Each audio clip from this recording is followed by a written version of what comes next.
Bonjour à tous et bienvenue à ce webinaire consacré à la souveraineté, au cloud, ce qu'on appelle le cloud de confiance, une solution de cloud de confiance pour l'enseignement supérieur. Quelle est cette solution? On va essayer d'envisager toutes les possibilités pour celles et ceux qui nous écoutent et pour les spécialistes, sans doute. Ce webinaire, c'est un sujet qui monte, qu'on va traiter entre les différentes zones d'influence sur notre planète, car la data est au cœur des enjeux de la compétition mondiale. Et la propriété de ces data, évidemment, est au cœur de la machine et des relations internationales. À tel point que le 17 mai dernier, le gouvernement français présentait sa stratégie nationale du cloud avec la création, vous savez, du label cloud de confiance. Il a fallu donc s'organiser pour répondre aux besoins des organisations publiques et privées, évidemment, publiques évidemment sans doute, mais aussi privées, soucieuses de protéger les données sensibles. Et c'est Thales, le leader français de la cybersécurité notamment, qui s'est associé à un grand acteur du digital et du web, Google Cloud, un des leaders mondiaux de la technologie, pour créer Sens. Sens, alors le E est à l'envers, en forme de 3, vous verrez, une société de droit français entièrement contrôlée par Thales. Ce qui fera sens, si je puis dire, quand on parlera souveraineté et confiance pour le cloud. On verra les solutions apportées aux établissements par notamment Sens et évidemment l'offre qui est proposée. On aura un usager avec le représentant de Campus France. On présentera aussi cette société Sens, puisqu'après tout, on est un peu chauvin ici. Tout ce qui est Made in France, on aime bien. Donc, on le fera. Et on ira au fond des choses. N'hésitez pas à vous poser vos questions, puisque si cette notion de data et privacy, comme on dit en anglais, est importante, vous pouvez solliciter nos experts pour qu'ils, évidemment, vous apportent toutes les lumières nécessaires autour de moi ou à côté de moi, plus exactement. Est-ce qu'elle est bien là? Céline Heller, directrice du cloud de confiance chez Google. Bonjour Céline. Bonjour Gilbert. Merci Bienvenue. pour l'organisation. Bienvenue. Estelle Samuel, directrice commerciale chez Sens. Alors, le Sens, expliquez-nous ce 3 à l'envers, là, qui pour le E dans Sens. Alors, bonjour à tous. Déjà, merci pour votre accueil. Ça fait appel en fait aux valeurs fondamentales et une espèce de croisée des chemins entre des besoins de performance, d'innovation, entre la réponse, comme vous l'avez souligné, en attente à des attentes extrêmement fortes des institutions, mais aussi de tous nos partenaires privés, et enfin une notion de trajectoire et de durée. Donc, c'est le 3 à l'envers en écho au E du Sens. Et ça veut dire qu'on ne fait pas comme les autres en plus. Ça veut dire qu'on peut faire un pas de côté et être un peu disruptif. Voilà. Absolument, et je pense qu'on aura l'occasion d'y revenir plus en détail dans notre échange. C'est ça la techno, de toute façon, on fait toujours un peu un pas de côté. Quand on innove, quand on bouge, il faut. Alors, un usager, parce qu'il en faut un aussi, Jean-Christophe Reynaud, le DSI de Campus France. Campus France, c'est la diplomatie à la française pour l'enseignement supérieur partout sur la planète. C'est bien ça, si je résume un peu? Oui, bonjour. Oui, on a bien cette mission importante avec notre lien avec le ministère des Affaires étrangères, mais aussi on est porteur de l'excellence de l'enseignement français. Voilà, oui. Donc moi, à mon niveau informatique, je pourrais vous parler de l'expérience que l'on a dans le cloud de Google. Et c'est intéressant parce que les data, parce que si j'en parlais, Jean-Christophe, les data, c'est par exemple des data que vous accumulez sur des étudiants et vous me disiez de zones parfois sensibles qu'il faut garder et conserver pour pas qu'elles soient utilisées n'importe où, n'importe comment, par n'importe qui. Et c'est ça, si on résume, si on passe le tamis, une des problématiques.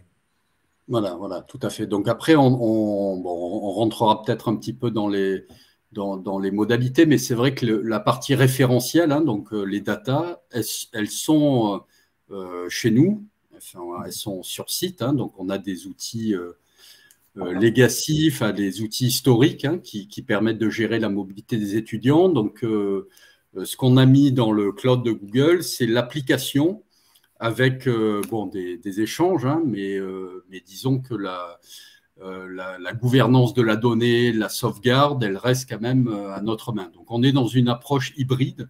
Je pense que beaucoup d'entreprises ont aujourd'hui de ne pas tout mettre. Bien sûr. Les données au même endroit. Et c'est une manière d'avoir un SI plus résilient. Et oui, et puis être gestion d'un bon père de famille, être un peu partout sans être sur un seul. Céline, sur un seul outil, pardon. Céline, on a décidé de commencer avec vous parce que, au fond, vous avez vu, on a commencé tout de suite à rentrer dans le débat, mais je pense qu'il faut rappeler quelques fondamentaux. On en parle beaucoup, y compris dans les médias, évidemment, mais également dans toutes les institutions. L'État a légiféré ou a imposer un règlement sur ce qu'on appelle le cloud de confiance, et en creux, c'était la souveraineté. Est-ce que vous pouvez nous faire un petit tuto sur ce que cette notion et rappeler qu'est-ce qui se cache derrière tout cela? Un petit tuto, avec grand plaisir. Alors, avec grand plaisir pour faire un petit tuto sur la souveraineté, modulo le fait que, donc, je rappelle à tout le monde que je reste une salariée Google. Donc, Google qui fait un tuto sur la souveraineté, voilà, ça peut faire sourire. Non, mais c'est un sujet que vous percutez tous les jours. Oui, depuis longtemps. Donc, effectivement, comme vous le rappeliez en propos introductif, le gouvernement français a annoncé la stratégie cloud de l'État il y a 2 ans maintenant, 2021, pardon. Et la bonne nouvelle, c'est que l'État français est à date le premier en Europe à avoir une stratégie aussi claire sur la souveraineté numérique. Ce qui est plutôt une très bonne chose puisque tout cela est embarqué par de nombreux acteurs étatiques, et notamment l'ANSSI qui a son label SecNumCloud qui permet en fait d'objectiver toute la démarche autour de la souveraineté par le biais d'un label qui nous permet d'avoir un discours autour du cloud de confiance et non pas autour du cloud souverain, autour de la souveraineté numérique, qui est un sujet qui est très large, qui est très complexe et qui finalement peut avoir peu d'éléments factuels. Le fait d'avoir un label nous permet de s'appuyer sur quelque chose non pas de simple, mais en tout cas d'existant et d'écrit et de finalisé qui permet d'avoir une base de discussion commune. Donc nous, aujourd'hui, côté Google et côté Thales, donc dans le cadre du partenariat qui a été annoncé à la fin de l'année 2021, en octobre 2021, on travaille, et notre base de travail commune, c'est ce label SecNumCloud. Donc, quand on parle de souveraineté numérique, Thales, Google, qui est porté par Sens, représenté par Estelle aujourd'hui, on est vraiment sur cette approche factuelle sur la base d'un label qui nous permet d'avancer ensemble, à la fois technologiquement, à la fois commercialement, humainement, bien évidemment, puisque tout ça, in fine, la technologie, c'est quand même avant tout des accords d'entreprise et des accords de personnes qui arrivent à travailler ensemble et à converger sur une approche commune, de manière à pouvoir répondre aux enjeux de ce label-là et aux critères de ce label-là. Donc, ce qu'on vise aujourd'hui, quand Sens, Google et Thales s'expriment sur la souveraineté numérique ensemble, c'est l'obtention du label SecNumCloud pour le cloud de confiance qui sera opéré et porté par Sens en France.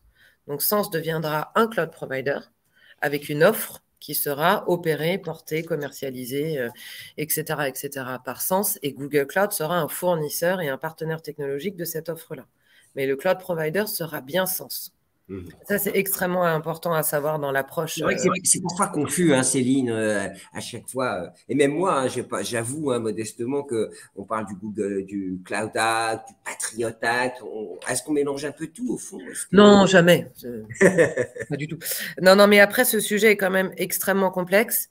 Parce que voilà, il y a beaucoup de sujets derrière. Il y a des sujets politiques, il y a des sujets géostratégiques, il y a des sujets technologiques, il y a des sujets juridiques, il y a des sujets très prosaïques qui vont être de machines pour faire en sorte que ça fonctionne, de territoire géographique, de nationalité de personnes qui vont opérer tout ça. Donc, on est vraiment sur quelque chose qui est hyper complexe. Et puis derrière, avec des vrais besoins pragmatique de la part des usagers, des utilisateurs et des clients, moi j'ai besoin de me transformer, j'ai besoin d'avoir une solution qui fonctionne, j'ai besoin d'avoir une solution performante, sécurisée, qui ne me coûte pas trop cher, parce qu'on est quand même dans un climat économique aujourd'hui où il y a quand même des vrais enjeux aussi de coûts, malgré tout, qu'il ne faut quand même pas négliger, tout en cherchant à avoir une performance. Donc ça, c'est l'aspect, entre guillemets, très, très économique, très macro. Et puis après, il y a le sujet humain. C'est-à-dire que pour avoir tout ça et pour que ça marche, il faut des hommes et des femmes derrière qui vont faire en sorte que ça fonctionne dans mon organisation, moi en tant qu'usager. Donc, quelle technologie je choisis dans une logique court et moyen terme, donc qui va pouvoir me permettre de répondre à ces enjeux de souveraineté qui ne sont plus émergents, mais qui sont en phase de développement, donc dans des logiques à 5-10 ans, et notamment dans le monde de la recherche et de l'éducation qui s'inscrit dans le temps long.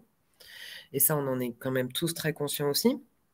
Et donc, concrètement, aujourd'hui, dans mon organisation, qui est-ce que j'ai en tant que personne et collaborateur qui puisse me permettre de mettre en place ces stratégies-là et ces projets-là.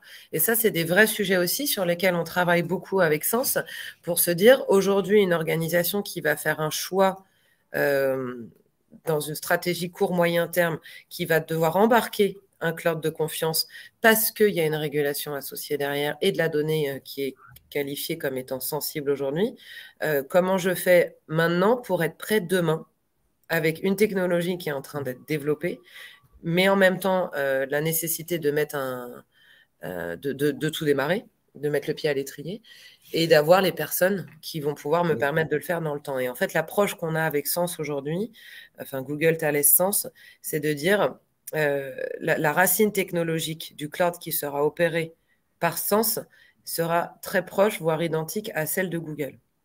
Donc, les personnes qui sont formées aujourd'hui, qui peuvent démarrer sur de la donnée qualifiée comme étant pas suffisamment sensible pour nécessiter un cloud de confiance, peuvent être formées de manière à pouvoir travailler demain sur un cloud de confiance. Et on est vraiment en permanence dans cette approche, justement pour rendre la souveraineté possible dès maintenant, alors même que les solutions technologiques ne sont pas forcément disponibles tout de suite.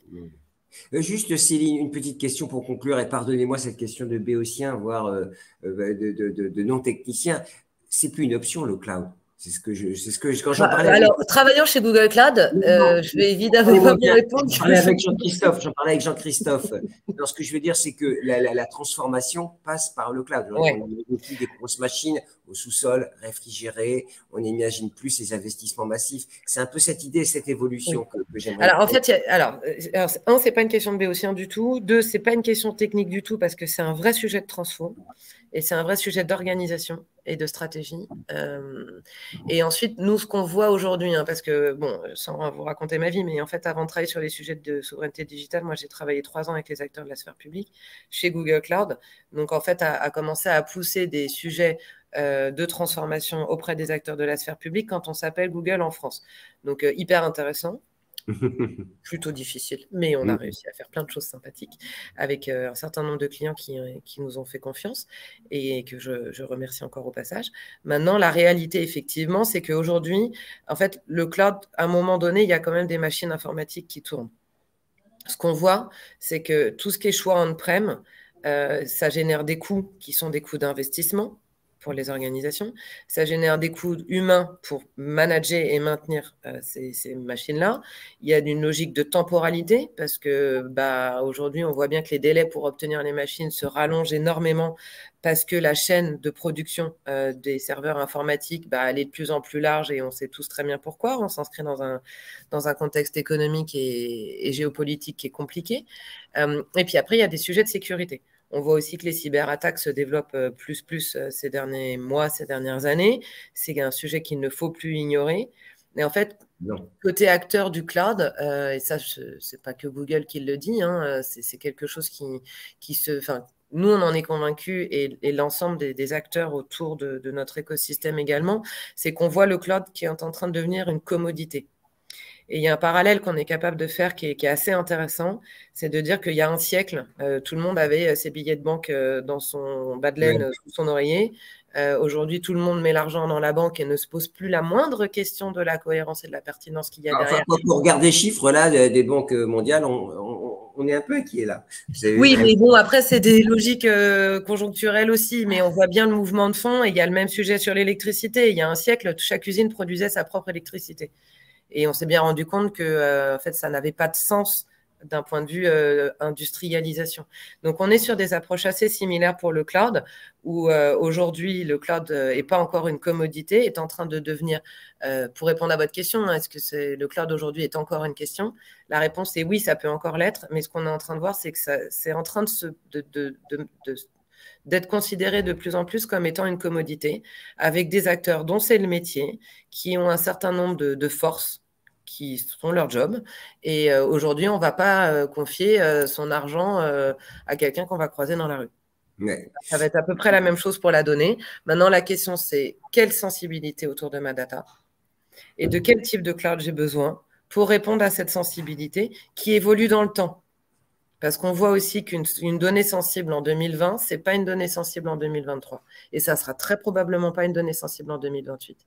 Donc la question maintenant, c'est quelle souplesse on offre aux organisations pour pouvoir prendre cette décision d'aller dans le cloud et d'offrir différents niveaux d'offres technologiques qui vont répondre aux enjeux de régulation et aussi aux enjeux intrinsèques à chaque organisation qui va piloter sa stratégie de cloud en fonction de la sensibilité de la donnée. Je savais qu'il fallait commencer avec vous, Céline. Vous voyez, on a tout de suite posé les bases. Estelle, alors vous représentez la société Sens et Thales, la maison mère, c'est comme ça qu'on dit. Votre réaction à tout ce qui a été dit, puis après on pourra parler à un usager, Jean-Christophe, qui nous dira un mot. Absolument. Donc, je représente en effet la société Sens, qui, comme Céline l'a évoqué, je me permets de le rappeler, appartient évidemment au groupe Thales et est entièrement contrôlé par Thales, et dont la raison d'être, l'ADN, est de répondre à ce besoin et à cette demande du gouvernement d'offrir des solutions qui, demain, seront qualifiées de cloud de confiance. Thales est un industriel. Je pense que nous pouvons tous nous accorder là-dessus. Donc, notre mission est d'apporter des réponses techniques aux besoins d'institutions, de clients, et de leur garantir que ces solutions auront le niveau de performance, le niveau de service et le niveau de sécurité qu'elles sont en droit d'exiger pour pouvoir demain opérer les transformations qu'elles ont à faire. Parce qu'on est bien d'accord, hein, quand on parle de cloud, que ce soit pour les industries top niveau ou l'éducation, c'est le même système, c'est la même technologie qu'il faut utiliser. C'est la même technologie et surtout, en fait, derrière le mot cloud, il y a évidemment, comme le rappelait Céline, une notion technologique. Ce sont des machines qui tournent, ce sont des développements, ce sont des services managés. Mais le cloud est avant tout une notion de transformation, c'est-à-dire un besoin essentiel de pouvoir faire dans un laps de temps qui se raccourcit de façon factuelle, hein, de plus en plus, de pouvoir développer, penser différemment et délivrer un service différent à nos usagers, à nos clients, etc. Et la logique qui était prépondérante jusqu'alors, à savoir de rentrer dans une construction extrêmement spécifique en partant des couches basses et en montant progressivement dans la couche de valeur et les services qu'on venait y adosser, les institutions en premier lieu et les entreprises privées également n'ont plus le temps matériel de pouvoir procéder de la sorte et donc ont besoin d'accélérateurs pour leur permettre de faire ce qu'elles ont à faire. Et ces accélérateurs, c'est ce que nous proposons, ce sont les services que nous proposons avec un garant, Thales, sur la confiance et la sécurité dans lequel ces solutions seront opérées. Si vous me permettez un dernier complément sur cette notion de souveraineté, nous sommes dans une situation qui est très positive, qui est le fait que nous bénéficions en France, hein, qui est pionnier et certainement aujourd'hui le mieux-disant en Europe sur ce sujet. Nous disposons d'un acteur d'État, l'ANSSI, qui est en charge, dont la mission est de définir ces critères-là et de juger de leur qualification. Et donc, nous, notre métier, c'est de faire en sorte de proposer, de développer, de mettre à disposition des services tout en nous assurant que nous aurons l'adéquation avec ces attendus. Et ces critères-là, en fait, ce cloud de confiance, souvent, on a peut-être tendance à le ramener de façon un petit peu trop courte à des problématiques qui restent essentielles, hein, d'un cadre légal, puisque le cloud de confiance, en fait, vient durcir avec un volet juridique très exigeant, un cadre qui était déjà existant en termes de sécurité, etc.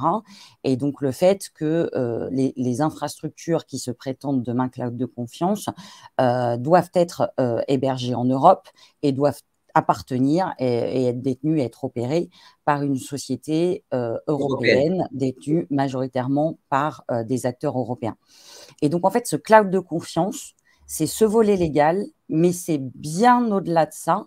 C'est aussi tout un ensemble de critères nombreux, hein, 270, voire même plus, critères techniques, critères de gouvernance, critères opérationnels qui permettent de façon agrégée de garantir le cadre dont on a besoin demain. Merci beaucoup, Estelle, c'est très clair et je pense que c'était bien de rappeler ça. Alors, on va passer à l'usager, à celui qui se sert du cloud jour après jour. Est-ce que vous êtes avec nous, Jean-Christophe? Oui, je vous vois. Oui, oui, oui, oui, Moi, ce qui m'avait frappé, c'était ce que vous m'aviez dit. En fait, on gagne de la simplicité. Et en fait, c'est simple. Alors, pour reprendre un anglicisme, un horrible mot, mais qui, pour les spécialistes, parle, la scalabilité. C'est-à-dire que on peut monter, descendre et puis au fond payer ce dont on a besoin. Et ça change complètement la posture de l'usager que vous êtes. Oui, tout à fait. Nous, on a eu trois objectifs par rapport à ce choix de technologie. Donc, le premier, c'est bien aller vers des technologies innovantes. Donc, on a choisi Google et des technologies un peu à tous les niveaux, donc que ce soit même l'intelligence artificielle avec le chatbot, la technologie de chatbot. Donc, on a pris cette évolution vers le cloud comme un accélérateur d'innovation. Donc, il y avait vraiment cette volonté de pouvoir aller vite sur des applications nouvelles, pas sur le legacy. Ça aurait pu être un projet plus de rationalisation, mettons, en disant, ben, moi, je ne veux plus avoir à gérer des infrastructures chez moi, donc je les mets dans le cloud. Donc, on n'a pas fait ce choix. Nous, on s'est dit, pour les projets innovants, notamment mon espace boursier, donc c'est un site web pour donner une partie des informations à destination des boursiers, le suivi du paiement des bourses, pouvoir déposer un RIB, par exemple, avoir accès à de la documentation. Donc, quitte à partir sur des nouvelles technologies, prenons un acteur qui nous semblait à la pointe de l'innovation. Donc, c'est vraiment ce premier niveau, accéder aux technologies Google. Donc, le deuxième, en effet, c'est la simplicité, le fait de pouvoir du projet jusqu'à la mise en production quasiment à un seul clic, donc avec des méthodes de containerisation. Donc, voilà, partir sur ce framework, ces facilités d'usage que je n'ai pas en interne. Donc, il y a est-ce que ce serait vous l'usager, est-ce que ce serait presque, pardonnez-moi, pas du tout efficient de le faire vous-même, en fait, puisque ça existe ailleurs? C'est ça. On le fait déjà nous-mêmes, donc je vois la différence. Il faut configurer tous les serveurs. Déjà, on est soumis à la commande publique, donc si on a besoin de nouveaux serveurs, il va falloir passer par soit des appels d'offres, soit une démarche via l'UGAP, mais ça prend 3 à 6 mois pour avoir des capacités comme on disait, même si les machines sont virtuelles, mais il faut avoir des serveurs physiques à un moment donné. Donc, le choix, c'est soit j'augmente ma capacité physique pour rajouter de nouvelles applications. Si j'ai de la marge que je n'utilise pas, c'est dommage, parce que j'ai fait un investissement que je ne rentabilise pas totalement. Et si je n'ai pas de marge, je vous dis, je rentre dans les délais de la commande publique que tous les acteurs publics connaissent. Donc, on est sur des 3 à 6 mois. Alors qu'avec Google, et c'est l'autre aspect, donc il y a la rapidité, mais il y a aussi l'aspect de coût, c'était le troisième objectif, j'ai la scalabilité. Donc, aujourd'hui, ils peuvent me garantir que si j'ai des pics de charge, pour pouvoir les amortir, je n'ai pas besoin d'avoir une infrastructure qui est dimensionnée sur le maximum, mais qui arrive peut-être une fois par mois. En début, ils veulent voir si la bourse a été versée. Donc, je vais avoir un pic de charge à un moment précis, mais qui ne va pas durer. Je n'ai pas besoin d'avoir des infrastructures dimensionnées sur ce pic. Google le cloud en général, mais Google en particulier, va me garantir cette adaptation ponctuelle et cette facture uniquement à l'usage.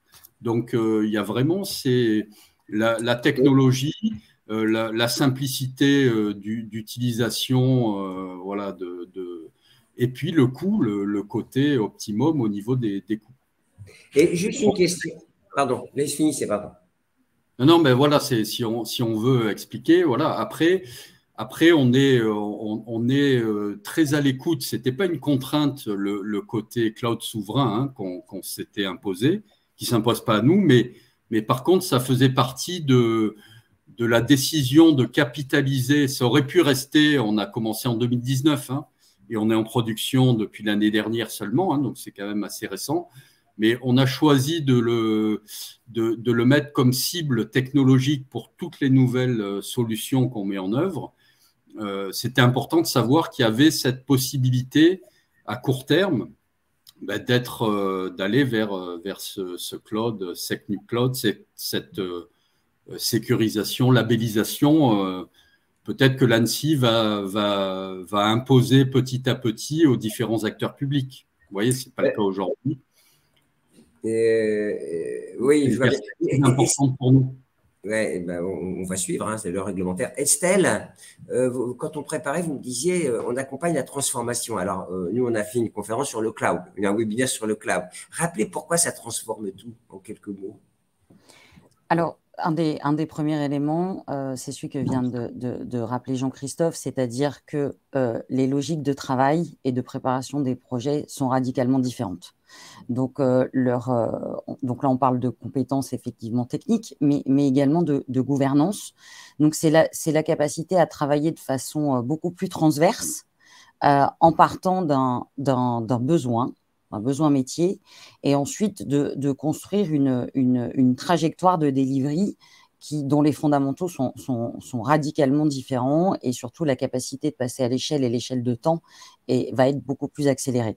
Donc, c'est la raison pour laquelle on parle de transformation, et c'est une logique, et là aussi, le propos de Jean-Christophe est tout à fait éclairant, c'est souvent une logique très progressive, et c'est là-dedans qu'on s'inscrit, c'est-à-dire la capacité à démarrer avec de premiers cas d'usage, d'apprendre, de qualifier, de ségréguer en interne cette notion de sensibilité des données qui va être très variable selon les domaines d'application et même selon les cas d'usage eux-mêmes, et de pouvoir capitaliser parce que derrière ce qu'offrent ces grands cloud providers et ce que nous répercutons dans notre offre, c'est un portefeuille de services extrêmement large, et donc c'est la capacité, tout en étant dans cette démarche progressive, mais de capitaliser sur des acquis, sur des compétences qui resteront toujours valables demain et dans le temps.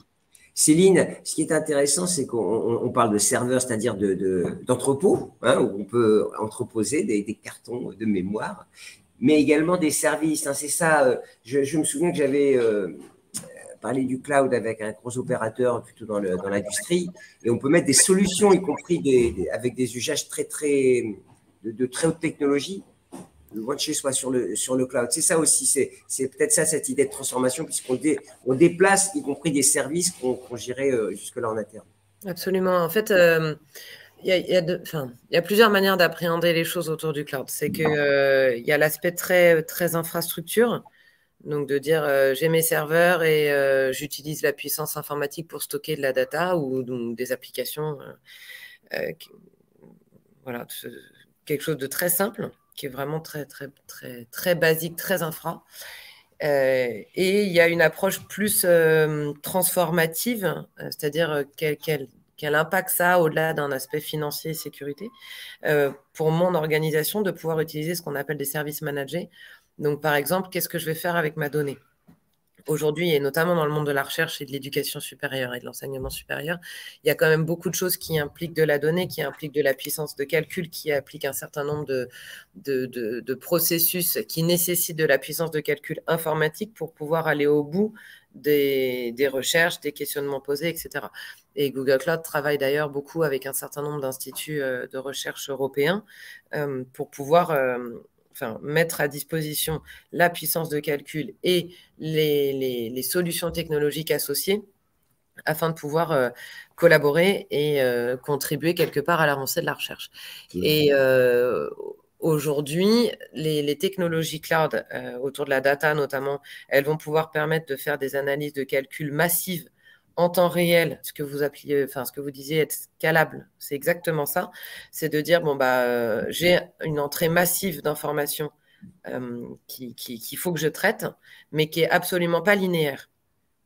Donc aujourd'hui, j'ai une grosse masse de calcul à traiter. Je ne vais pas acheter de la puissance machine Bah oui. en tant qu'organisation. Si je dois m'en servir, je dis n'importe quoi, 3 heures par mois, parce que 3 heures par mois, j'ai cette grosse Les pics de machinerie charge. à mettre en place. Voilà, c'est de la répartition de charge. Et donc, du coup, est-ce que j'achète? Donc, à l'époque, on achetait des machines pour pouvoir permettre de faire ces calculs 3 heures par mois.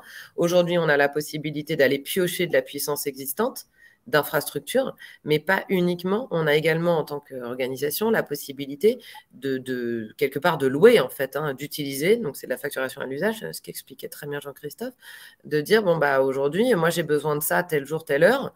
Je l'anticipe ou pas, d'ailleurs, mais je vais mettre mes données, je vais demander à utiliser un certain nombre de services qui vont être préconfigurés en amont avec une architecture technique, et ça va marcher tout seul. Je n'ai pas à m'en occuper. Je sais que c'est sécurisé, je sais que ça va fonctionner parce qu'il y a de la redondance qui est assurée derrière, de manière à pouvoir éviter que ça plante. Ouais. Parce qu'il n'y a rien de pire que de dire je lance mon truc, ça fait des mois que je bosse dessus, et coupure électronique, j'en sais rien, tout arrive, et boum, ça plante, et puis il faut tout recommencer. Et puis, comme j'ai réservé mon espace, j'ai rien avant 3 mois, tout est décalé. Enfin voilà, il y a tout ça qui, en fait, ces questions-là n'existent plus.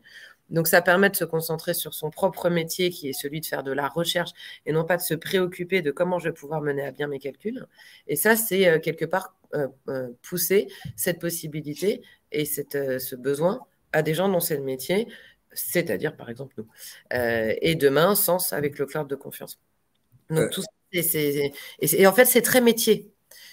C'est vraiment pour ça que je parlais de commodité tout à l'heure. On est vraiment sur une approche métier qui est de dire l'informatique est au service d'une mission professionnelle de recherche dans l'éducation et l'enseignement supérieur, mais ça va être très vrai pour les entreprises de manufacturing, de ce qu'on veut. C'est la même réalité partout. Bon, on a des questions déjà. Bon, je les poserai tout à l'heure. C'est technique. Je peux vous dire que là, avec tous les efforts que je fais, mais bon, il y a tous nos spécialistes qui répondront. Jean-Christophe, une question sur la sécurité. C'est facile de créer des machines virtuelles, vous me le disiez, mais c'est aussi important de surveiller. Ça ne veut pas dire que tout part à l'extérieur. Comment vous avez réalisé géré cette injonction contradictoire quand on préparait? Vous avez insisté sur ce point. Oui, donc c'est vrai que c'est pas parce que c'est simple. Christophe, on rappelle que vous gériez quelque chose de massif avant dans vos anciennes fonctions, donc vous savez de quoi on parle. Vous étiez, je crois, à la CIPAV, c'est ça, c'était un organisme de retraite des travailleurs indépendants, donc vous gériez des données considérables à l'époque. Et là, c'était aussi, oui. Vous avez un regard sur ce qui est… On n'était pas dans le cloud, mais… Oui, non, moi, ce que j'ai constaté, c'est un peu le risque de cette scalabilité, par exemple, ou le fait que ça marche, on va dire, sans qu'on ait besoin d'intervenir. Donc, moi, j'ai vraiment, en arrivant il y a 1 an et demi là, à Campus, je leur ai dit, c'est pas parce que on est dans le cloud qu'on ne doit pas appliquer nos politiques de sécurité, de sauvegarde, qu'on doit abandonner, on va dire, la partie infra. Donc, j'ai vraiment insisté auprès des équipes, notamment infra, pour qu'ils considèrent que ça fait partie de leur périmètre à part entière. Donc, en termes de sécurité, en termes de bonne gestion. Parce que, par exemple, la scalabilité, là, on en parlait. Nous, avant la mise en production, on s'est dit, bon, des fois, il y a du discours un peu marketing, et puis après, dans la réalité des faits, ça peut être différent. Donc, on a fait des tests de performance. Donc, j'ai demandé à ce qu'on puisse vérifier que cette scalabilité, cette résilience de l'application, je veux savoir à quel moment ça tombe, à quel nombre de connexions. Voilà. Donc, on a fait ces tests qui se sont… on a bien constaté que ça permettait d'encaisser et qu'on n'arrivait pas à la limite, et c'est ce qui était souhaité. Et on a eu, donc voilà, ça, on l'a vérifié, et un peu plus tard, on a eu des pics de charge à des moments où on ne s'y attendait pas. Donc, on a regardé, apparemment, c'était de la consultation qui n'était pas vraiment volontaire d'un service de géolocalisation. Donc, ce que je veux dire, c'est que ça illustre que ce n'est pas parce que ça marche tout seul ou que c'est automatique qu'il ne faut pas qu'on surveille, qu'il ne faut pas qu'on reste en maîtrise, enfin, qu'on garde la maîtrise, parce qu'il peut y avoir ce type d'usage qui n'est pas toujours souhaité et qui peut entraîner des surconsommations, par exemple, de services Google. Donc voilà, moi, c'est vraiment un message que j'ai porté en interne. Après, il y a le message et puis il y a la mise en œuvre. Donc là, on est en cours, nous, de monter en compétences parce que là aussi, voilà, il faut choisir la technologie. Après, on a les équipes et il y a un délai qui est pas voilà, qu'on peut pas comprimer, hein, qui est nécessaire de monter en compétence des équipes. Après, voilà, on n'est pas sur du COBOL, donc moi je trouve plutôt des collaborateurs qui ont envie d'aller sur des technologies novatrices, même si j'ai pas que ça, on va dire, dans le portefeuille. Estelle, autour de tout cela, évidemment, c'est la notion de service qui émerge et la notion comment dirais-je, de disponibilité du prestataire. C'est-à-dire qu'aujourd'hui, on n'a plus les machines dans le sous-sol. On a un prestataire qui nous offre de la mémoire. Donc, ça veut dire une capacité chez le prestataire d'être hyper réactif. Alors, dans l'offre, avec la scalabilité, on demande, mais aussi dans l'accompagnement. Oui, et en premier lieu dans l'offre. Et là-dessus, nous avons pris un engagement extrêmement important dans le projet que nous portons, c'est que nous nous engageons à ce que les services qui vont être délivrés au travers de Sens soient à la fois à isopérimètre par rapport à la largeur, à la complétude de ce que permet de faire aujourd'hui la suite Google Cloud. Donc, on a beaucoup parlé de services d'infrastructure qui sont évidemment les premières briques, donc qui sont fondamentales, mais nous proposerons également la totalité de tous les services de plateforme as a service, les fameux services managés qu'évoquait Céline. Et on va le faire dans un cadre, évidemment, de performance, puisque c'est le prérequis absolu.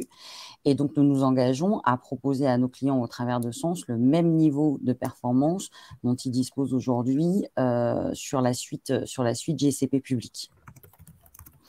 En termes d'accompagnement et de services, évidemment, donc là-dessus, les équipes Google et les équipes Thales ont en leur sein des professionnels qui sont là aussi pour conseiller nos clients sur la trajectoire, sur la gouvernance à mettre en œuvre, on en a déjà parlé.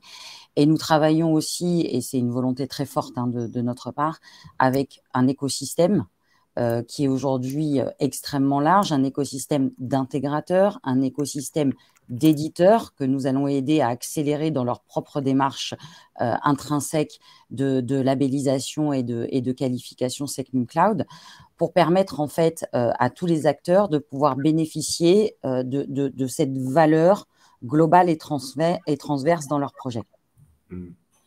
Alors, une question aussi qui est essentielle. Alors, il y a l'offre, il y a comment dirais-je, le service, l'accompagnement, et tout cela fait sens, si je puis dire. Mais est-ce que ça représente alors, Jean-Christophe me disait, ce qui est bien, c'est qu'on paye ce qu'on consomme. Mais en gros, qu'est-ce que ça représente comme investissement pour un opérateur? Céline, est-ce que c'est une politique de finalement d'être plus efficient, c'est-à-dire d'avoir des budgets mieux alloués sur la mémoire et sur comment dirais-je, la conservation des datas, ou ça demande quand même des investissements lourds de la part des opérateurs et des acteurs? En fait, je dirais que le principal élément différenciant par rapport à des choix on-prem, d'une part, il y a le délai, la disponibilité de la technologie qui est immédiate, hein, parce que le principe du cloud, c'est que s'expliquait très bien Jean-Christophe, hein, j'en ai besoin, ça marche. Enfin, je claque des doigts. Voilà. Alors, il y a du travail en amont, hein, parce qu'il faut quand même trouver les architectures, il faut se définir quel type de produit on a besoin, il faut former les gens, mais quelque part, c'est aussi le sens de l'histoire, sans mauvais jeu de mots, mais d'avoir aussi de recruter des talents, de les garder, des gens qui ont envie de se former sur des nouvelles technologies, qui ont aussi envie d'utiliser de la technologie qui est à la pointe, parce que pour avoir quelque chose qui fonctionne assez rapidement. Donc, tout ça nécessite un peu de travail en amont. Mais une fois que c'est fait, quelque part, si je refais mon histoire de parallèle avec la banque, ou avec l'électricité. Aujourd'hui, j'appuie sur le bouton, elle arrive, je ne me préoccupe pas de comment ça marche. Par contre, il y a eu tout un travail qui a été fait en amont, justement par des opérateurs publics, de définir un réseau, de définir des branchements, de définir la sécurité associée autour de ça. Donc, on est sur quelque chose d'assez similaire là-dessus. Maintenant, aujourd'hui, effectivement, le principal élément différenciant financièrement, c'est que acheter des machines et faire du on-prem, donc avoir des machines à la maison, c'est du budget, c'est de l'OPEX. Ça immobilise en plus. Voilà, c'est de l'immobilisation financière. Là où le cloud, c'est des budgets de fonctionnement. Ouais. Donc, on est sur une approche, mais qui est hyper… C'est bien la tuyauterie administrative. Ouais, voilà, c'est ça. C'est hyper important pour la sphère publique parce que ce n'est pas les mêmes lignes budgétaires. Donc, en gros, comment je commande tout ça? Donc là aussi, l'État a quand même anticipé aussi ce sujet-là en mettant en place un marché disponible via l'UGAP qui permet d'acheter du cloud de manière simple. En tout cas, ça fonctionne. Et les cloud providers, Google Cloud inclus, se sont tous adaptés pour faire en sorte de faire rentrer les ronds dans les carrés. Alors, la bonne nouvelle, c'est que ça marche. Je ne veux pas dire que c'est le process le plus simple du monde, mais il a le mérite de fonctionner et d'être disponible. Donc aujourd'hui, effectivement, il y a ce marché qui est disponible. Il y a aussi des approches européennes qui fonctionnent. J'ai oublié le nom de ce marché, mais je sais qu'il marche pour la recherche européenne. Voilà, tout le monde me souffle ocre. Mais qui fonctionne. Le Google Cloud est aussi référencé là-dessus. Donc, tout ce qui est processus en fait administratif est aussi en train de s'adapter pour rendre ça possible. Aujourd'hui, ça fonctionne. On est au début de l'histoire. C'est ça qui est hyper intéressant d'ailleurs. C'est qu'on est en train d'écrire. Donc, on sait en fait… on sait répondre à ces enjeux de transformation aussi de processus et de fonctionnement administratif pour que la technologie soit à la hauteur des attentes métiers. Et Estelle, justement, on parlait de pic de charge. Parce qu'en fait, c'est ça, l'idée aussi, c'est derrière, est-ce qu'on est capable de garantir, d'assumer, même si c'est que 3 heures par mois, il faut être en capacité d'y répondre pour pas que ça bug. Je me souviendrai toujours, c'est des concerts de Beyoncé, ça n'a rien à voir avec la choucroute, vous allez me dire. Puisque vous avez vous souvenez, quand les gens ont voulu acheter leur billet, le site a littéralement explosé en plein vol. Et ça veut dire qu'en gros, alors je ne dis pas que chez Campus France, on vend les places de Beyoncé, mais on peut peut-être avoir des pics de charge. Mais c'est ça aussi qu'on veut être rassuré là-dessus, et à un coût raisonnable. C'est aussi l'offre peut-être qui fait sens justement chez vous. Oui, donc il y a une notion, c'est la base de notre métier, donc c'est de prévoir, et ce sont des investissements extrêmement conséquents qui ont été construits sur des logiques extrêmement long terme. Donc c'est de l'investissement capacitaire, c'est une connaissance des prérequis en termes d'architecture, en termes de best practice, etc. Ce sont aussi des compétences individuelles. Et un des premiers retours que l'on a des entreprises et des organisations qui travaillent avec nous depuis plusieurs mois maintenant, puisque je rappelle que dans notre logique de progression et de travail avec nos partenaires et nos clients, nous avons aujourd'hui une offre qui s'appelle Contrôles locaux avec sens, qui est disponible en production depuis le mois de février et sur lesquels on travaille depuis le 3e trimestre 2022 avec plusieurs acteurs de la sphère privée et de la sphère publique. Et il y avait plusieurs préoccupations de leur part qui s'est matérialisée par la volonté dès le départ de venir travailler avec nous sur cette plateforme. La première est de vérifier que la promesse était tenue sur le sujet performance qu'on évoquait tout à l'heure, c'est-à-dire que les services de sécurité et de confiance additionnels et les technologies Thales que nous mettons pour encadrer ces services-là ne soient en aucune manière faites au détriment de la performance du service final. Et un deuxième levier, c'était évidemment, puisque c'est le nerf de la guerre, de valider l'adéquation économique de tout cela. Et là-dessus, les retours sont extrêmement positifs dans le sens où le fait que Thales et la société Sens externalisent des sujets extrêmement complexes comme la maîtrise cryptographique. Donc Thales est le partenaire de confiance qui vient gérer toutes les clés de chiffrement et donc qui met en place, qui opère et qui gère l'infrastructure et les compétences nécessaires. Donc, à la fois, nous, on a une logique de factorisation de cette expertise et également une protection opérationnelle contre tout risque de mauvais emploi sur ces sujets qui sont complexes pour une entreprise à opérer en propre. Donc, c'est en cela que la promesse globale, performance et rationnel économique, à ce jour, est reçue de façon extrêmement positive par l'ensemble des acteurs qui nous ont testés et qui ont choisi d'avancer avec nous. On le voit bien. Jean-Christophe, vous me disiez, même si on met des datas à l'extérieur, il faut qu'il y en ait une partie qui reste chez nous. Qu'est-ce que vous vouliez dire quand vous me disiez ça? Peut-être que je n'ai pas compris. Hein. Non, mais bon, aujourd'hui, donc le référentiel, est là où j'ai mes données de tous mes bénéficiaires. Le référentiel est historiquement sur une application qui a plusieurs dizaines d'années. Donc, elle était hébergée chez nous et elle reste hébergée chez nous. Donc, on va mettre en place un service pour mettre à disposition en lecture ces données, donc sur une application qui, elle, est chez Google. Donc, mon bénéficiaire, mon étudiant, il va pouvoir accéder à la donnée qui le concerne via l'application dans Google, mais la donnée, elle reste sécurisée et hébergée chez nous. Ouais. Voilà, c'est l'architecture sur laquelle on est parti. Moi, je crois qu'il y a quand même beaucoup de référentiels maîtres qui restent dans des systèmes qui sont historiques. Donc, c'est pour ça que je disais c'est hybride dans le sens où on a quand même l'existant. Donc, il n'y a pas eu un Big Bang. On capitalise sur les investissements qu'on a faits.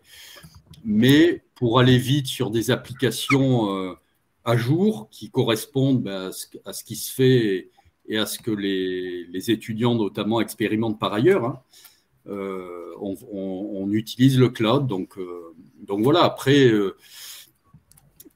je dis pas qu'on fait mieux en termes de sécurité que Google. Je n'ai pas cette prétention, mais ça nous paraissait en tout cas le plus simple pour nous de dire je mets en place, je mets mes applicatifs dans le cloud et je l'utilise comme un accélérateur à la fois technologique, mais aussi par rapport au process de commande. Et en tout cas, nous, c'est ce qu'on a mis en œuvre et ce qui a marché. Je témoigne d'ailleurs que à l'UGAP, on peut commander, donc c'est vrai qu'il faut rentrer dans un parcours, il faut un peu comprendre la logique, mais on fonctionne comme ça, on est conforme aux règles des marchés publics et ça nous permet de passer des commandes.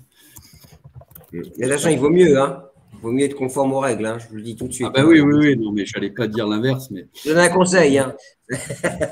Est-ce que, mesdames, messieurs, est-ce qu'on passe aux questions? Ça vous intéresse de voir ce que nous disent nos internautes ou nos...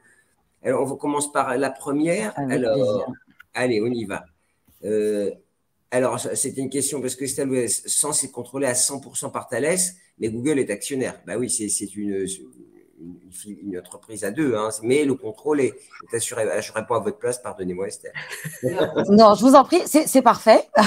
Je vous propose peut-être de compléter un petit peu. Donc, il y a deux notions différentes, hein, le contrôle et l'actionnariat. Donc, Google est actionnaire de Sens. C'est évidemment un choix volontaire et assumé. Ce n'est pas une alliance de tactique et de principe. Ce sont deux industriels qui se rejoignent autour d'un ADN très fort de l'innovation et qui s'engagent collectivement sur une promesse extrêmement ambitieuse envers l'État français, envers les institutions et envers les entreprises. Donc, à ce titre, il nous semblait cohérent et important que ce soit matérialisé par une part d'actionnariat de Google au sein de Sens.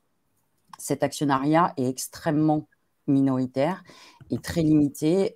C'est notamment un des critères d'éligibilité à la certification SecNumCloud et nous sommes bien en dessous du seuil limite posé. Donc, en tout cas, sur cette partie-là, c'est à la fois un choix assumé et qui est tout à fait conforme à ce qui est attendu de nous dans le cadre de la labellisation. En termes de contrôle, donc je confirme que Sens est 100% contrôlé par Thales, c'est-à-dire que Google n'a aucun levier et aucun moyen de pouvoir agir tant sur des choix stratégiques que de façon opérationnelle ou sur tout point de gouvernance dans la façon dont nous opérons et dont nous opérerons demain pour nos clients. Ok, autre question. Monsieur Ramdani, je comprends bien que Google Cloud Platform tend vers le Secnum Cloud. Est-ce qu'il y a une feuille de route pour que la suite collaborative Google Workspace for Education puisse un jour être certifiée Secnum? Céline, je crois que c'est pour vous là. Hein. Allez, je prends. En plus, avec l'accent Google Workspace for Education. Alors, la réponse est, pour ne pas créer d'attentes qui ne seront pas mises en place, de fausses attentes, il y aura à date pas de Workspace, que ce soit for Edu ou pas for Edu, Secnum Cloud. On s'est posé la question, quand je dis on, c'est les équipes Thales et Google se sont posé la question pendant des mois. Il y a eu un nombre de réunions énormes qui ont été réalisées à tout niveau, hein, principalement techniques, pour justement regarder comment est-ce que Workspace pourrait être sur le même modèle que ce qu'on est en train de faire avec la plateforme Google Cloud Platform, donc la partie IaaS et PaaS, donc GCP, pourrait être détricotée du Google Cloud actuel pour être retricoté et opéré par Sens. Donc sur la partie Workspace, c'est-à-dire vraiment le SaaS de Google Cloud. Et en fait, c'est impossible. On n'y arrive pas. On n'arrive pas à trouver les bonnes manières de faire pour que ce soit économiquement viable pour tout le monde aussi et disponible dans un temps qui est cohérent par rapport aux attentes du marché. Donc, on n'y arrive pas. Donc, la décision qui a été prise, c'est à date de ne pas répondre à ces enjeux-là. Et on en est les premiers embêtés. Néanmoins, et je vais finir sur une note positive, on travaille beaucoup avec Sens aujourd'hui pour intégrer Workspace for Edu ou pas for Edu dans une dynamique qui est très proche de ce que nous proposons aujourd'hui, puisqu'on n'en a pas parlé, les propos se sont principalement concentrés sur le cloud de confiance qui sera disponible en 2024. Mais il faut savoir que d'ores et déjà, Sens a une offre disponible commune avec Google Cloud et Thales qui permet de répondre à des enjeux complémentaires de conformité, de sécurité juridique, etc., qui tournent sur la plateforme Google Cloud, donc GCP. Okay. Et on est en train de mettre en place quelque chose d'extrêmement similaire pour Workspace qui devrait être disponible dans l'année. Alors, c'est enregistré, etc. Donc, mais j'ai bien dit devrait être disponible. En tout cas, on y travaille. C'est quelque chose sur lequel nos équipes travaillent beaucoup, qui ne sera pas Secnum Cloud, mais qui permettra d'avoir des garanties complémentaires par rapport à l'offre standard de Google Workspace for Edu. Okay. Donc, ravi d'en rediscuter avec les personnes qui sont intéressées. J'y vais 06, hein, si on me le demande, je vous le passe. Voilà, n'hésitez pas. Monsieur Reynaud, comment réalisez-vous ou allez-vous planifier les homologations de vos nouveaux éléments de SI dans Sens?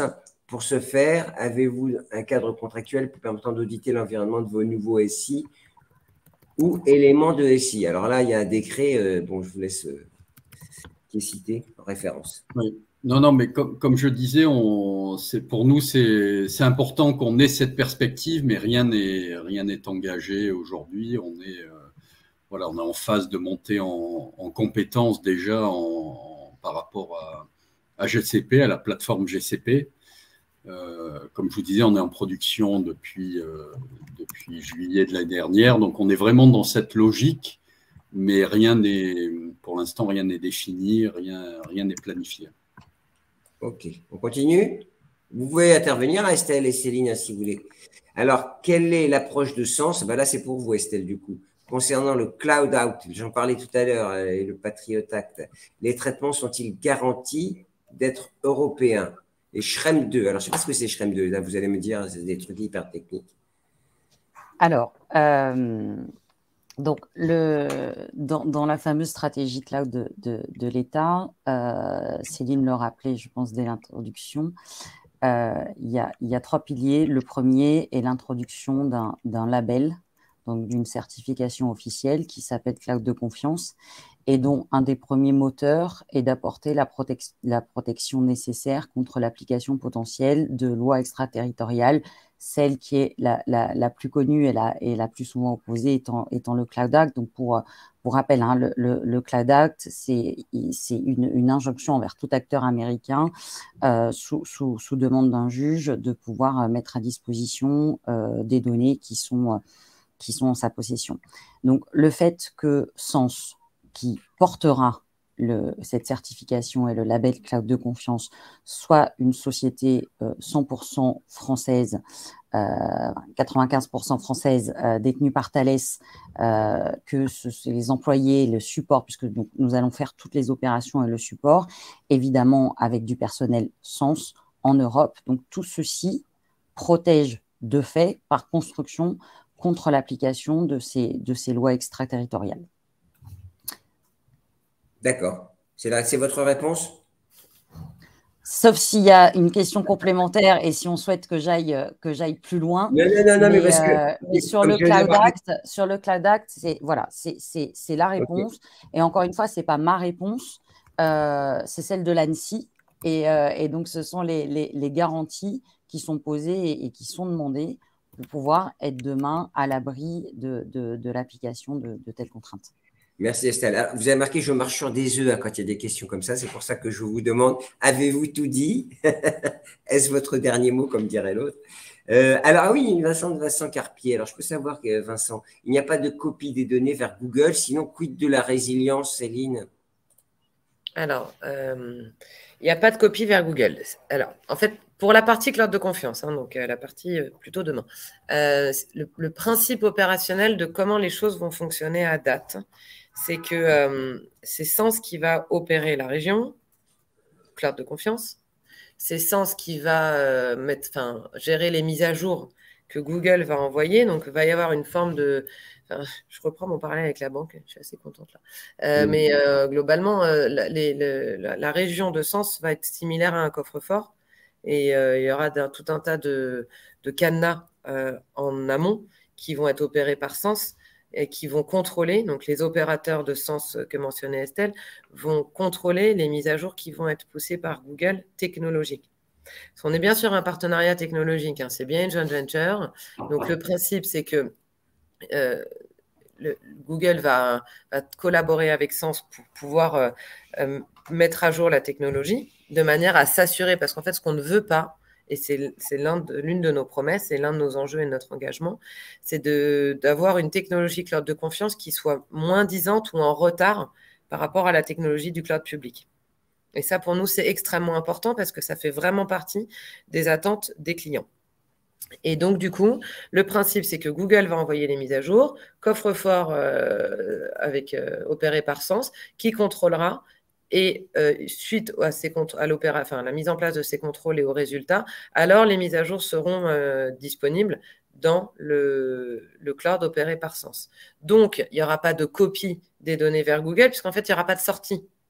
Il y aura juste une entrée, le coffre-fort, la mise en place des mises à jour, mais pas de point de sortie. Ça sera vraiment c'est un cloud qui est en fait, c'est pas le même réseau, c'est pas les mêmes principes. Thales va également mettre un Sens avec Thales va mettre en place un certain nombre de technologies qui seront différentes de celles de Google pour assurer une sécurité renforcée de manière à être, une sécurité renforcée, non, une sécurité opérée par Sens pour être alignée avec les principes de SecNumCloud. Donc il y a un envoi d'infos, mais il n'y a pas de retour d'infos. S'il y a retour d'infos, alors c'est pas SecNumCloud. Donc, je vous invite à regarder bien les 178 critères de mémoire de SecNumCloud ou 278, 276, mais de manière à bien comprendre comment tout cela sera ficelé. Et l'objectif, c'est de répondre à tout ça. Et Estelle, oui, donc un cloud mutualisé privé avec un SaaS SecNumCloud. Pas vraiment, en fait. Alors, non, oui. Vas-y, Estelle. Alors, pitié, Estelle et Céline, pas trop compliqué, hein, parce que alors pas là, trop compliqué. Alors, je vous laisse et je vais prendre un café. Hein. On va essayer de faire simple. Et peut-être que la solution, c'est de faire précis. Donc, encore une fois, la labellisation SecNumCloud c'est beaucoup de critères, mais qui sont de trois natures. Donc, il y a des critères juridiques, réglementaires, il y a des critères techniques et il y a des critères de gouvernance. Donc, si je dois résumer les fondamentaux sur lesquels nous allons nous appuyer pour garantir que nous serons en mesure de délivrer ce cloud de confiance. Et je ne suis pas sûre qu'on l'ait mentionné jusqu'alors, mais lorsque Google et Thales ont choisi d'annoncer leur partenariat, cela faisait évidemment de longs mois qu'on travaillait et qu'on se posait ces questions-là. Et donc, l'annonce en fait, du partenariat était associée à l'obtention officielle d'un rescrit de l'ANSSI, donc d'un certificat de non-contradiction qui, comme son nom l'indique, en fait, attestait du fait que l'ANSSI ne voyait aucune contre-indication dans les plusieurs centaines de pages d'architecture et de fondamentaux de gouvernance et techniques qu'on leur avait fournis, à ce que Sens, sur ces bases-là, soit en capacité d'être demain certifié SecNumCloud. D'accord. Donc, on peut définir en fait 8 piliers et 8 dimensions critiques, je pense, qui vont éclairer la question. La première, c'est la création déjà de la société. Donc, c'est le cadre légal, une société française contrôlée par le groupe Thales. Deuxième dimension, comme le disait Céline, c'est que les données seront hébergées en France et elles le seront donc dans une zone, dans des data centers, 3 data centers, qui seront physiquement et cryptographiquement complètement isolés et qui seront opérés et gérés par Sens. On va apporter évidemment des technologies complémentaires qui sont des technologies Thales qui seront demain également homologuées par l'ANSSI dans le cadre de la solution pour apporter les services de trust de confiance additionnels nécessaires. Céline mentionnait les mises à jour et les audits de code. Donc là aussi, la promesse, elle est très ambitieuse. On a besoin d'une logique quasiment asynchrone dans ces mises à jour, puisque, comme le disait Jean-Christophe, notre but, c'est d'apporter de la logique, d'apporter de l'agilité. Et donc, si on apporte de l'agilité, on doit fonctionner avec un existant. On doit permettre des croisements de données. On doit permettre des cas d'usage hybrides. Et donc, pour ça, on a besoin d'être à jour technologiquement par rapport à ce que propose Google. Je vois vous lever la main. Non, mais parce que je pense qu'on va avancer parce que le temps passe. Ah, le temps passe. Parfait. Donc j'espère avoir éclairé la question. Ben oui. Moi, j'ai un peu décroché au bout d'un moment, mais je pense que c'est très important ce que vous avez dit. Mais alors, je ne suis pas un technicien, je peux l'avouer, même si je m'intéresse à ces questions, puisque évidemment, dans nos métiers de la presse, tous ces sujets sont essentiels. Justement, Estelle, gardez la main. Comment on intègre Sens à un site déjà existant? Est-ce qu'on peut le plugger avec des data centers ou d'autres cloud providers? Évidemment, donc les prérequis d'interconnexion, de même qu'on le fait avec GCP, sont partie prenante de la solution. Et donc, c'est cette logique de mise à jour qui va nous garantir demain de pouvoir gérer des cas d'usage qui seront complètement transverses avec une partie de l'information nécessaire qui pourra rester on-prem si c'est le choix d'architecture et le choix stratégique qui est pris, une interconnexion également avec l'environnement Google public pour des données qui pourront parfaitement être gérées sur ces services-là et la protection de la partie qu'il est nécessaire sur une infrastructure Sens. Jean-Christophe, je ne vous oublie pas. Dites-moi, quand on passe au cloud complet, est-ce que ça veut dire qu'il faut recruter des talents spécifiques ou finalement c'est juste des équipes existantes? Ma question, c'est un peu en creux dans la sphère publique. On a souvent pas des problèmes, mais c'est compliqué de recruter les talents digitaux. Ils sont rares et alors, ils s'orientent assez peu vers la sphère publique. Et là, c'est comme ça, j'y peux rien. Est-ce que ça demande quand même des expertises supplémentaires, complémentaires? Alors, faut une ouverture d'esprit, il faut avoir des compétences de base, mais c'est vrai qu'on n'a pas recruté et on les avait pas dans l'effectif des experts cloud ou des experts Google Cloud. Donc, c'est vraiment des gens qui viennent des métiers de base, de l'informatique, le développement, l'infrastructure, le réseau. Et donc, on est accompagné, on est aidé, et c'est appréciable, hein. Je pense qu'on peut le souligner par les équipes de Google, mais j'espère Sens demain fera la même chose. Donc, on est accompagné pour nous aider à monter à bord, pour aller vers ces technologies. Et encore, ça peut marcher sans qu'on s'en occupe, mais ce n'est pas normal. Moi, c'est ce que je leur demande. Ne déléguez pas tout. Moi, je veux comprendre ce que ça fait, comment ça marche, la politique de sauvegarde en matière de sécurité. Donc, je leur demande de monter en compétence pour pouvoir, pas faire à la place, mais pouvoir définir avec Google ou appliquer nos conditions, nos contraintes. Donc c'est avec des compétences de base nécessaires à un service informatique. L'idée, c'est d'aller vers ces technologies qui sont intéressantes, hein, et qui intéressent voilà, des personnes qui ont envie de voir des choses nouvelles, la nouveauté, sans partir dans l'exotisme, hein. Nous, par rapport à notre taille, on est 20 à l'informatique pour faire à peu près tous les métiers de l'informatique. Donc, on ne peut pas aller vers des technologies, on va dire, pas supportées ou qui ne seraient pas de référence. Donc, on a besoin de trouver des choses, enfin, des technologies dans lesquelles capitaliser et pas trop se tromper, parce que j'ai personne pour faire du R&D, c'est ça que je veux dire. J'ai besoin d'avoir des choses matures, tout en étant innovant. Donc, c'est ça que… On a un expert, je crois, qui nous pose des questions. VW, alors, j'ai bien compris, c'est quelqu'un qui est spécialisé dans la sécurité informatique, parce que ce sont des questions assez précises. Je ne sais pas si Estelle ou Céline veulent apporter un complément d'information à ce qu'ils posent comme question sur, à propos de l'avis de l'ANSSI. Hein, sur le J0. Ouais, en fait, alors, la manière dont les choses sont en train d'être mises en place, c'est que avant que le partenariat Thales-Google soit officiellement annoncé en octobre 2021, vous imaginez bien qu'il y a eu beaucoup de travail qui a été fait pour trouver comment on allait pouvoir collaborer. Et l'ANSSI a fourni un certificat de non-contre-indication dans le cadre du partenariat Thales-Google, qui veut bien dire ce que ça veut dire, c'est-à-dire que si et seulement si les choses se mettent en place de la manière dont elles ont été conçues avant l'annonce du partenariat, alors à date, selon le référentiel établi et dans les conditions qui sont connues aujourd'hui, l'ANSSI ne voit pas de contre-indication à ce que le label Secnum Cloud soit proposé et attribué au cloud opéré par Sens. En septembre 2021, et ce qui a été une des pierres angulaires pour finaliser le partenariat et pouvoir l'annoncer publiquement. Donc, on est vraiment aujourd'hui, on est en train de dérouler ce qui avait été prévu. Donc, à date, on ne voit pas il n'y a pas de surprise, qu'elle soit bonne ou mauvaise, qui soit en train d'être identifiée. Donc, pas de J0, mais certificat de non-contre-indication. Voilà, ça fait réagir. On a des spécialistes, hein, Franck Genry aussi, je crois qu'il travaille chez un fournisseur aussi également.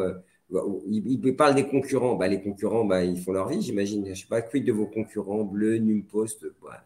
Chacun il va avec ses atouts, j'imagine. Enfin, Estelle, je ne veux pas non plus.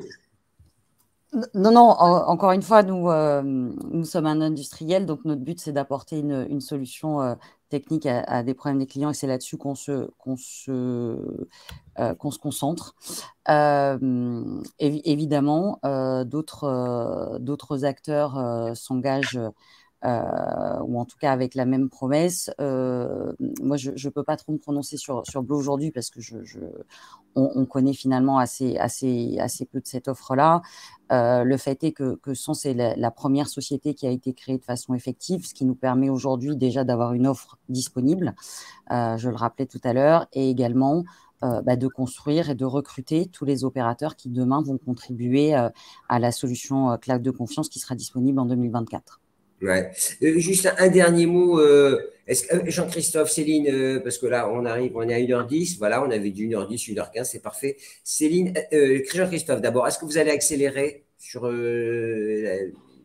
la migration vers le cloud, ou, comment dirais-je, d'un point de vue global, hein, pas avec Sens ou quelqu'un d'autre, mais en tout cas, c'est quelque chose qui va s'accélérer chez vous, comme les institutions d'ailleurs que, comment dirais-je, vous suivez également. Ouais, en tout cas, on a validé le choix d'aller pour les nouvelles solutions vers le cloud. Hein. Donc ça, on l'a confirmé. Il n'y aura pas de migration, un peu ce que je disais, hein, de l'existant, c'est l'existant. La nouveauté, lorsque j'ai besoin justement d'aller vite et d'avoir les dernières technologies, je capitaliserai sur Google Cloud. Céline, d'un point de vue fondamental et sociétal, je veux dire, les universités. Alors vous êtes présent partout, c'est ça qui est bien en plus. Hein. On parlait de la France, de la souveraineté, mais vous êtes présent partout. C'est pas un sujet franco-français. La souveraineté ou non, la recherche? La souveraineté, ça c'est sûr. Et puis avec ce qui se passe, les crises à répétition qu'on a, évidemment, c'est une notion qui a émergé encore plus fortement. Mais cette notion de migration de notre système d'enseignement supérieur, il n'est pas propre à la France. Ben non, parce que la recherche n'est pas propre à la France. Enfin, je crois pas. J'espère pas, en tout cas, en tant que citoyenne française. J'aimerais bien que ce soit...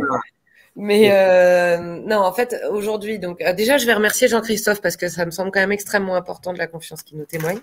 Et ensuite, pour répondre à votre question, l'approche de Google Cloud est évidemment globale, européenne et française. C'est-à-dire qu'on est capable de localiser la donnée à un niveau de maillage qui va être différent. On a des data centers partout, nous, Google Cloud, et demain, Sens aura sa propre région. Ma question était plus profonde, Céline, c'est qu'aux États-Unis, ces questions de migration des data, de privacy des data, est le même que chez nous, en fait. C'est ce que je voulais dire. Il est pareil aussi en Asie, en Chine. D'un point de vue fonctionnement technique? Ouais. Ah oui, tout pareil. Il se pose les mêmes questions. Voilà, c'était ça le fond de ma question. Oui, bien sûr. L'idée étant de faire quelque chose de simple. Donc, ça permet d'avoir quelque chose qui permet à chacun de fonctionner. Encore une fois, et on reste sur des sujets humains de formation hein, qui étaient présentés par Jean-Christophe aussi, de dire à un moment donné, il faut qu'il y ait des gens qui fassent. Donc, il faut que ce soit le plus simple possible, le plus accessible possible, de manière à attirer et garder les talents, que ça fonctionne. On sait que dans la sphère publique, c'est aussi compliqué. Donc, c'est des choses sur lesquelles côté Google Cloud, on travaille au mieux. Ça sera les mêmes process côté Sens. Donc, ça, c'est hyper important aussi. C'est-à-dire que les investissements humains qui sont faits aujourd'hui fonctionneront demain. Donc, on se positionne également dans le temps long. Ce qui est important hein, quand on s'adresse et on travaille avec des acteurs de la recherche. Et effectivement, c'est les mêmes process, quelle que soit la région géographique qui est retenue. Estelle, le mot de la fin, qu'est-ce que je vous dis bonne chance pour Sens. Plus, Céline, vous n'en voulez pas. Hein, nous, on est contents quand une entreprise française se positionne sur une offre de service de niveau mondial. Donc, qu'est-ce qu'on peut vous souhaiter à part qu'on vous appelle tout de suite après pour vous demander comment on fait. Oui, alors ça, nous avons la réponse. Donc, n'hésitez pas, on a répondu, je pense, à quelques questions. Il y avait une question, est-il facile de passer sur Sens? Oui, c'est ça. Hein, donc, la réponse est oui. Et donc, nous contacter. Okay, et alors, j'en profite peut-être justement sur le nous contacter. Pour celles et ceux qui sont intéressés, on organise un événement de lancement pour la solution contrôle locaux le 28 mars à Paris, à la Maison de la Chimie. Donc, vous pouvez regarder, demander soit aux équipes Google si vous êtes en contact avec elles, soit regarder sur LinkedIn. Il y a un certain nombre de choses qui sont disponibles sur nos profils. Vous pouvez vous inscrire et ça sera une bonne occasion à la fois pour écouter les témoignages des clients qui ont fait le choix de la solution contrôle locaux et pour échanger après avec nous sur place. Si vous m'invitez, je viendrai avec plaisir. Mais avec grand plaisir, évidemment. Merci Jean-Christophe, merci Estelle, merci Céline. On a parlé cloud, on a parlé souveraineté, on a parlé confiance, on a parlé de thématiques tellement importantes. Quand on en parle, on en parle de manière assez facile et assez fluide, mais on est au cœur de la machine, hein, me semble-t-il, des problématiques d'enseignement supérieur et de ce que sera demain, comment dirais-je, la compétition entre les nations. C'est comment on va magnifier ces datas, comment on va les utiliser et comment on va transformer en or ce nouveau pétrole. Hein, c'est ce qu'on disait au sujet des datas. Voilà, merci beaucoup et je vous souhaite une très très bonne journée. À très bientôt. Ça sera en replay, bien entendu. On a une question. Ce webinaire sera en replay, bien entendu, qui sera en replay sur le site de Campus Matin. On en fera l'écho sur tous les réseaux sociaux, bien entendu. À très bientôt et bonne journée, bonne fin de journée. Bonne journée, au revoir, merci. Au revoir.